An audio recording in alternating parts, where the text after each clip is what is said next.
नमस्कार, मैं Kavita Mathur, lecturer textile design, government women's polytechnic college Udaipur से।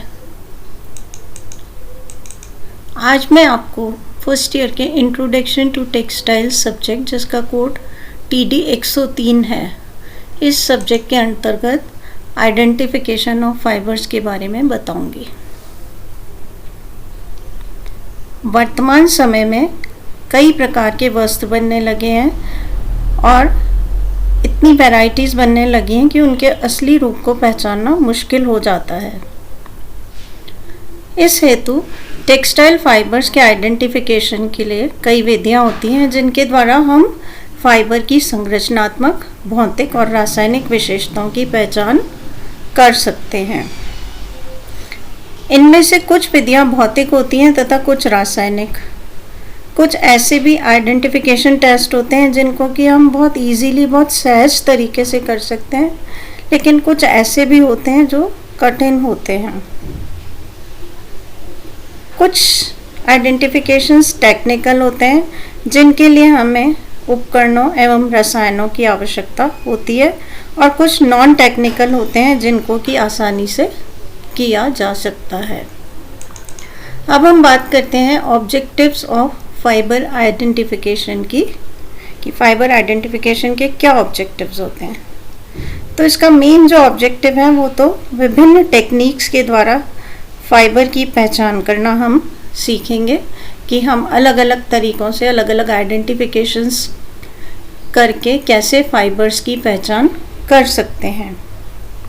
फिर हम रेशों की अणुवीक्षणीय रचना को समझ पाएंगे, उनके लॉन्गिट्यूडनल और क्रॉस सेक्शनल व्यू को देख पाएंगे, समझ पाएंगे, और अलग अलग रेशों की अलग अलग बर्निंग कैरेक्टरिस्टिक्स को हम इसमें समझ पाएंगे। जब हम केमिकल टेस्ट करेंगे तो उनके द्वारा हम विभिन्न रेशों के बीच अंतर को समझ पाएंगे, जैसे सिल्क और वूल में क्या डिफरेंस है, हम उनको कैसे केमिकली आइडेंटिफाई कर सकते हैं, या हम नायलॉन को वूल से कैसे अलग पहचान कर सकते हैं, तो हम उनकी केमिकल टेस्ट के द्वारा पहचान कर पाएंगे। उनके हम डेंसिटी और मेल्टिंग टेम्परेचर के आधार पर हम उनको डिस्टिंग्विश कर पाएंगे। तो विभिन्न केमिकल टेस्ट के द्वारा हम अलग अलग रेशों को आइडेंटिफाई करना सीख पाएंगे। अब हम बात करते हैं कुछ फाइबर आइडेंटिफिकेशन टेस्ट की, जैसे अपीयरेंस टेस्ट या विजुअल टेस्ट, जिसमें हम फाइबर की अपीयरेंसेस को आइडेंटिफाई करते हैं। फिर है फीलिंग टेस्ट। फीलिंग टेस्ट में हम उसको छू कर, महसूस करके, फील करके आइडेंटिफाई करते हैं। उसके बाद है ब्रेकिंग टेस्ट। ब्रेकिंग टेस्ट में हम उसके तंतु को तोड़कर और उसके द्वारा आइडेंटिफाई करते हैं। Burning test. बर्निंग टेस्ट के अंदर हम रेशों को जलाकर या कपड़ों को जलाकर हम उनकी पहचान करते हैं। इसी तरह से हम क्रीजिंग टेस्ट, शिकन परीक्षण करते हैं। सूक्ष्मदर्शी यंत्र द्वारा हम उनको देख के पहचान कर सकते हैं, या हम केमिकल टेस्ट के द्वारा फाइबर आइडेंटिफिकेशन कर सकते हैं। स्टूडेंट्स, आज के लेक्चर में हम जो 3 टेस्ट के बारे में पढ़ेंगे वो है अपीयरेंस या विजुअल टेस्ट, फीलिंग टेस्ट और ब्रेकिंग टेस्ट। इन 3 टेस्ट के बारे में हम अपने आज के लेक्चर में पढ़ेंगे। फर्स्ट जो है इसमें वो है विजुअल टेस्ट या विजुअल आइडेंटिफिकेशन, अर्थात बाह्य आकृति परीक्षण। हम कह सकते हैं कि ये आइडेंटिफिकेशन का फर्स्ट स्टेप है, क्योंकि हम किसी भी फैब्रिक को या किसी भी यार्न को या किसी भी फाइबर को सबसे पहले जब देखते हैं तो हम देखने के आधार पे ये पता करने की कोशिश करते हैं कि ये कौन सा फाइबर है। लेकिन अब वर्तमान समय में बहुत तरीके के इमिटेशंस बनने लगे हैं, तो उन इमिटेशंस की वजह से बाह्य आकृति परीक्षण से रेशों की पहचान करना कुछ मुश्किल हो जाता है। अर्थात ओरिजिनल फाइबर है या इमिटेशन, ये पहचान करना थोड़ा सा मुश्किल हो जाता है। लेकिन फिर भी कुछ कैरेक्टरिस्टिक्स होती हैं जिनको जानने के लिए विजुअल आइडेंटिफिकेशन हमारे लिए हेल्पफुल हो सकता है, जैसे लेंथ ऑफ फाइबर, अर्थात हम इससे ये जान सकते हैं कि फाइबर की लंबाई क्या है। किसी भी फाइबर का जो धागे में अरेंजमेंट होता है तो हम धागे के ट्विस्ट को खोल के हम ये देख सकते हैं कि वो कम लंबाई के रेशे हैं या अधिक लंबाई के, अर्थात वो स्टेपल फाइबर्स हैं या वो फिलामेंट फाइबर्स हैं।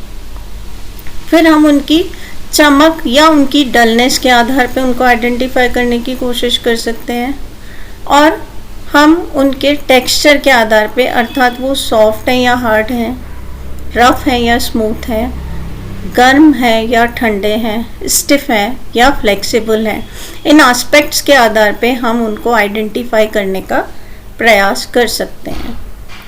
विजुअल आइडेंटिफिकेशन के कंसर्न में हम अगर अलग अलग रेशों की बात करें तो जब हम कॉटन को देखकर पहचानने की कोशिश करते हैं तो जो कॉटन है, साधारण सूती वस्त्र जो है, ये थोड़ा सा हमें भद्दा सा और खुरदुरा दिखाई देता है, ये आकर्षण रहित हमें दिखाई देता है और वज़न में ये थोड़ा भारी होता है। और अगर हम इसके ट्विस्ट खोलकर देखने की कोशिश करें तो इसके रेशों की हमें कम लंबाई दिखाई देती है, अर्थात हम पहचान सकते हैं कि ये स्टेपल फाइबर है। इसी तरीके से अगर हम लिनन की बात करें तो लिनन की जो सतह होती है वो चिकनी होती है और जब स्पर्श करें तो सुखद प्रतीत होती है, किंतु उसमें भी थोड़े कड़कीलेपन का हमें आभास होता है। लेकिन जिस प्रकार कॉटन के ऊपर, कॉटन की सरफेस पे हमें फाइबर एंड्स दिखाई देते हैं, लिनन की सरफेस पे हमें फाइबर एंड्स दिखाई नहीं देते हैं, क्योंकि ये लंबे रेशों से बना हुआ होता है।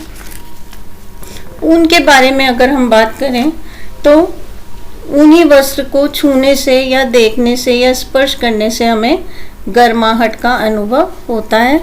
इसकी सतह पे भी फाइबर एंड्स निकले हुए होते हैं और छूने से ही हमें फ्लफी फील होता है।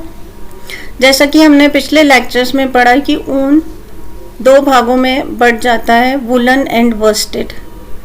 तो वुलन को जब हम महसूस करते हैं तो उसकी सतह पर रोए रहते हैं और वो फ्लफी होता है, लेकिन जब हम वर्स्टेड को जब हम देखते हैं तो वो हमें चिकनी सतह वाला दिखाई देता है।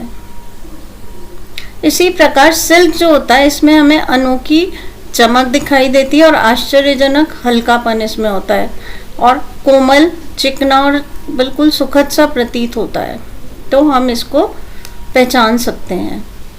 रेयन जो होता है, रेयन के वस्त्र काफ़ी हद तक सिल्क के ही समान होते हैं, लेकिन कई बार इससे थोड़े अलग भी हो सकते हैं। ये थोड़े भारी होते हैं और इनकी चमक तीखी होती है। सिल्क की अपेक्षाकृत इसमें चमक जो होती है वो बहुत तीखी होती है। अच्छा, रेशों की जो इनकी लंबाई और आकृति होती है ये बनाने वाले की इच्छा पर निर्भर करती है, क्योंकि ये मानवकृत रेशे होते हैं। इसके बाद अगर हम बात करें फीलिंग टेस्ट की, फीलिंग टेस्ट अर्थात स्पर्श एवं प्रतीति परीक्षण। फीलिंग टेस्ट जो है इसमें स्पर्श द्वारा रेशों को, वस्त्रों को पहचानने का प्रयास किया जा सकता है, लेकिन इसमें स्किल्ड परसेप्शन की आवश्यकता होती है, प्रवीणता की आवश्यकता होती है और रेशे के इन गुणों को हैंड एंड फील से व्यक्त किया जा सकता है। हैंड एंड फील, हैंड का मतलब कैसा, हैंड एंड फील मतलब कि फाइबर कैसा फील होता है, ये सिल्की है या हार्श है या सॉफ्ट है या क्रिस्पी है या ड्राई है, इस तरीके से हम इनको पहचान सकते हैं। जब हम सूती वस्त्र के फीलिंग टेस्ट के बारे में बात करें तो हम देखेंगे कि ये छूने पे हमें ठंडा प्रतीत होता है, थोड़ा सा रफ भी होता है, इसकी सतह थोड़ी रुक्ष होती है और छूने पे ये हमें प्रत्यास्थाहीन महसूस होता है। Cotton good conductor of heat होता है, इस कारण जब हम इसे छूते हैं तो उंगलियों की जो गर्मी होती है वो हमें समाप्त होती हुई लगती है, अर्थात ठंडक का आभास होता है। लिनन जो होता है, लिनन स्पर्श में चिकना होता है और चिकनाहट इसमें इतनी अधिक होती है कि हमें ऐसा लगता है कि हम लेदर पे हाथ फेर रहे हैं, और इसको भी छूने से हमें ठंडक का अनुभव होता है। जबकि ऊन जो है ये नॉन कंडक्टर ऑफ हीट है, अतः जब हम इसको छू के अनुभव करने की कोशिश करेंगे तो हमें गर्माहट महसूस होगी। रेयॉन जो है वो छूने पे चिकना, नरम और मुलायम प्रतीत होता है, लचीला प्रतीत होता है। इसके स्पर्श में हल्केपन का आभास होता है और गर्माहट का भी अनुभव होता है। रेयॉन जो होते हैं, रेयॉन कुछ वजनी होते हैं और छूने पे कुछ हद तक ये रेशम के समान प्रतीत होते हैं। तो इस प्रकार फीलिंग टेस्ट में हम डिफरेंट फैब्रिक्स को, डिफरेंट यार्न को हम छू कर और उनकी कैसी फील आती है उस आधार पे वो गर्माहट देते हैं या ठंडक का अनुभव कराते हैं, उस आधार पे वो सॉफ्ट है या क्रिस्पी हैं, उस आधार पे हम उनको आइडेंटिफाई कर सकते हैं। इसके बाद हम बात करेंगे ब्रेकिंग टेस्ट की। ब्रेकिंग टेस्ट अर्थात तंतु तोड़ परीक्षण। ब्रेकिंग टेस्ट में हम कपड़े में से एक सूत को निकालकर और उसको तोड़ कर देखते हैं। तोड़ने में धागे के टूटने का ढंग, टूट जाने के बाद उसका स्वरूप कैसा है, इस आधार पर उसको पहचानने के प्रयास किए जाते हैं और इसके लिए इकहरे धागे को, इकहरे सूत को ही प्रयोग में लेना चाहिए। फिर उन्हें दोनों हाथों की दो उंगलियों से पकड़कर और सावधानी से तोड़ना चाहिए। तो इसमें तोड़ने के समय हम ये देखेंगे कि इसमें तोड़ने में कितनी शक्ति लगती है और कितना समय लगता है।